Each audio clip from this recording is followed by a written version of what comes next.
Hello students, आज हम circles के कुछ क्वेश्चंस करेंगे। फर्स्ट क्वेश्चन है, if two tangents are drawn to a circle from an external point then prove that. First part है, they subtend equal angles at the centre. Second part है, they are equally inclined to the segment joining the centre to that point. मतलब समझते हैं question का। जैसे कि तुम्हें figure में दिख रहा है, एक सर्कल के ऊपर एक एक्सटर्नल पॉइंट ए से दो टेंजेंट बनी है, ए पी और ए क्यू। हमें फर्स्ट पार्ट में प्रूव करना है they subtend equal angles at the centre. ये जो टेंजेंट है ए पी, ये सेंटर पे एंगल बना रही है ए ओ पी, जबकि जो नीचे वाली टेंजेंट है ये सेंटर पर एंगल बना रही है ए ओ क्यू। तो हमें प्रूफ करना है कि ए ओ पी और A O Q angle equal है। सेकेंड पार्ट में हमें प्रूफ करना है they are equally inclined to the segment joining the centre to that point. मतलब इस पॉइंट ए को सेंटर से मिलाने वाली लाइन तुम्हें दिख रही है, ये है ए ओ। इसके साथ जो ये पहली टेंजेंट एंगल बना रही है एंगल ओ ए पी, और जो दूसरी टेंजेंट एंगल बना रही है ओ ए क्यू, ये दोनों एंगल्स इक्वल हैं। मतलब हमें दो चीज़ें प्रूफ करनी है, एक तो angle A O P equal to angle A O Q, दूसरा angle O A P equal to angle O A Q. दो चीज़ें प्रूफ करनी है। चलो प्रूफ करते हैं। हम ऊपर वाला और नीचे वाला ट्राइंगल लेंगे, triangle O A P, triangle O A Q. देखना है इसमें क्या क्या बराबर है।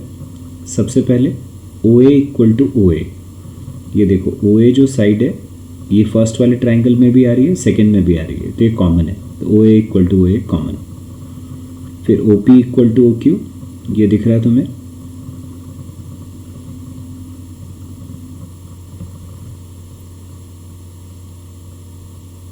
फिर O P equal to O Q, O P तुम्हें दिख रहा है, ये रेडियस है फर्स्ट का, ये रेडियस है सेकेंड का। फिर A P equal to A Q, ये ए पी, ये ऊपर वाले ट्राइंगल की साइड, नीचे वाले ट्राइंगल की साइड, ए पी और ए क्यू बराबर है। ये दोनों क्यों बराबर हैं? क्योंकि हमने पढ़ा था कि एक एक्सटर्नल पॉइंट से यदि अपन टेंजेंट बनाते हैं तो दोनों टेंजेंट बराबर लेंथ की होती है, इसलिए ए पी और ए क्यू इक्वल है। इसका मतलब ये जो दो ट्राइंगल थे ओ ए पी और ओ ए क्यू, इसमें हमने देखा कि ओ A equal to O A common है, ये ओ पी और ओ क्यू इक्वल है, दोनों रेडियस हैं, और ए पी और ए क्यू बराबर हैं क्योंकि दोनों टेंजेंट्स हैं फ्रॉम एन एक्सटर्नल पॉइंट। मतलब तीनों साइड बराबर हो गई, तो दोनों ट्राइंगल्स कॉन्ग्रुएंट हो गए by S S S theorem. तो एस एस एस थ्योरम से ट्राइंगल्स कॉन्ग्रुएंट, और यदि ट्राइंगल्स कॉन्ग्रुएंट होते हैं तो हमें पता है सी पी सी टी से सारे एंगल बराबर होते हैं। तो सी पी सी टी से ये वाला एंगल ए ओ पी और ए ओ क्यू इक्वल हो गए ये, और सी पी सी टी से ये वाला एंगल ओ ए पी और ओ ए क्यू इक्वल हो गए। ये हो गया, ये हमें प्रूफ करना था। XP and XQ are tangents from X to the circle with center O. R is a point on the circle.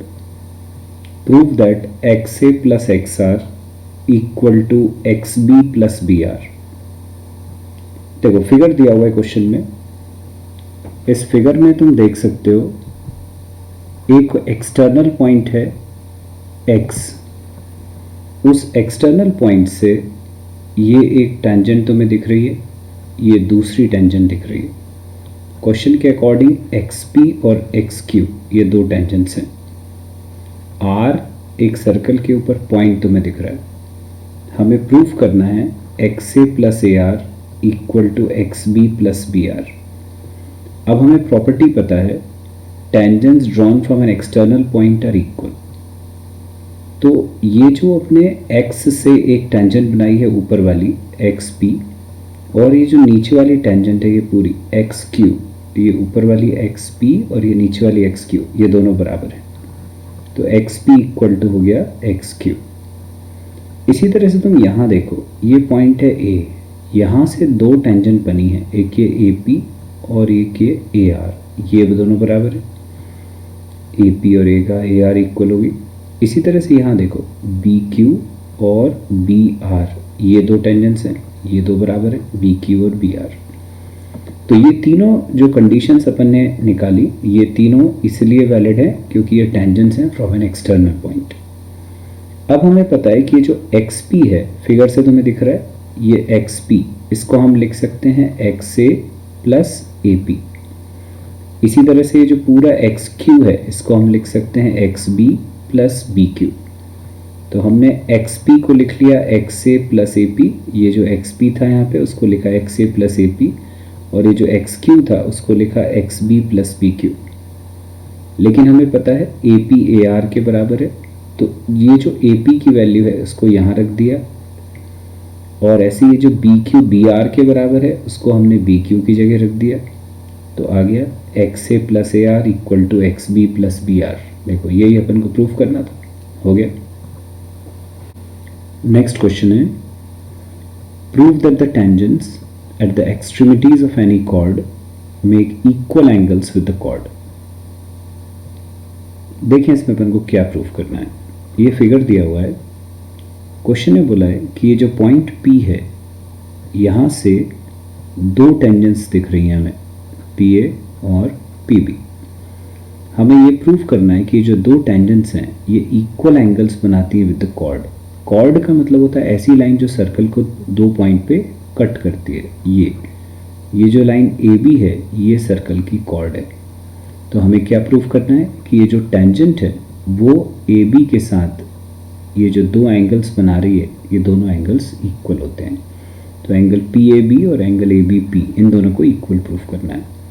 इसके लिए हम ये दो ट्राइंगल लेते हैं, ये ऊपर वाला ट्राइंगल लिया और ये नीचे वाला ट्राइंगल लिया। देखते हैं इसमें क्या क्या बराबर है। तो तुम्हें समझ में आ ही रहा है कि ये जो PC है, ये PC दोनों ट्राइंगल्स में कॉमन है। PA और PB बराबर हैं tangents from an external point. और हमने थ्योरम पढ़ी थी आज ही, हमने सबसे पहला जो क्वेश्चन करा था उसमें पढ़ा था कि ये जो टेंजेंट लाइन होती है ये सेंटर से मिलाने वाली लाइन के साथ ये जो दो एंगल बनाती है, दो एंगल इक्वल होते हैं। आज का पहले क्वेश्चन में हमने प्रूफ करा था। इसका मतलब कि ये दो साइड और ये बीच का एंगल इक्वल हो गए। तो SAS थ्योरम से दोनों ट्राइंगल्स कॉन्ग्रुएंट है, तो ये ट्राइंगल्स कॉन्ग्रुएंट हो गए। ट्राइंगल्स कॉन्ग्रुएंट, तो CPCT से ये वाला एंगल PAC और ये वाला एंगल PBC, ये दोनों एंगल्स इक्वल, यही अपन को प्रूफ करना था, हो गया। नेक्स्ट क्वेश्चन है बच्चों, two circles touch each other at the point C। Prove that the common tangent to the circles at C bisects the common tangent at P and Q। देखो इसमें जो ये फिगर दिया हुआ है, इसमें तुम्हें दिख रहा है ये दो सर्कल्स हैं, first circle second circle, point C पे टच कर रहे हैं। अब ये वाली जो लाइन है CR, ये तुम देखो फर्स्ट सर्कल को भी टच कर रही है और सेकेंड सर्कल को भी टच कर रही है। ऐसी लाइन जो दोनों सर्कल्स को टच करती है इसको हम बोलते हैं कॉमन टेंजेंट। तो ये जो CR लाइन है ये कहलाती है कॉमन टेंजेंट। अब हमें ये प्रूफ करना है कि ये जो लाइन है CR, ये जो एक और टेंजेंट बनी है दोनों सर्कल्स के लिए, ये वाली जो टेंजेंट है PQ, ये इसको बाइसेक्ट कर रही है। बाइसेक्ट कर रही है मतलब अपन को ये प्रूफ करना है कि ये जो R पॉइंट है ये PQ का मिड पॉइंट है, मतलब कि ये QR और ये RP इक्वल होगा, ये हमें प्रूफ करना है। तो QR और RP इक्वल है, ये प्रूफ करना है। तो अपन को पता है कि एक एक्सटर्नल पॉइंट से ड्रॉ करी गई दो टेंजेंट्स बराबर होती हैं। तो देखो यहाँ जो ये पॉइंट R है उससे फर्स्ट सर्कल के लिए दो टेंजेंट जा रही हैं, एक RC और एक RP। तो RC और RP इक्वल हो गया, tangents drawn from an external point. ऐसी दूसरे सर्कल के लिए देखो दो टेंजेंट हो गई, एक तो ये हो गई RC और एक ये हो गई RQ। तो ये RC इक्वल टू RQ, ये दूसरी कंडीशन हो गई। अभी तुम्हें दिख रहा है दोनों की LHS सेम है, तो अपन RHS को इक्वल कर सकते हैं। तो ये आ गया RP इक्वल टू RQ। इसका मतलब कि RPQ का मिड पॉइंट है, क्योंकि दोनों डिस्टेंस बराबर हैं, मतलब PR is the mid point of PQ। यही हमको प्रूव करना था, हो गया। नेक्स्ट क्वेश्चन है बच्चों, फिगर दिया हुआ है इसमें। इस फिगर में बोला है AB और AC इक्वल हैं। हमें प्रूफ करना है कि BE और EC इक्वल होगा। देखते हैं कैसे प्रूफ करेंगे। सबसे पहले देखो AD और AF इक्वल हैं। Reason tangents from an external point. Figure में दिख रहा है तुम्हें ये AD और AF इक्वल हैं। एक पॉइंट से ड्रॉ करी गई दो टेंजेंट्स हैं। अब क्वेश्चन में ये दिया हुआ था AB इक्वल टू AC, ये गिवन है। तो ये जो दो कंडीशंस अपन ने लिखी हैं AD इक्वल टू AF और AB इक्वल टू AC, इनको माइनस करते हैं।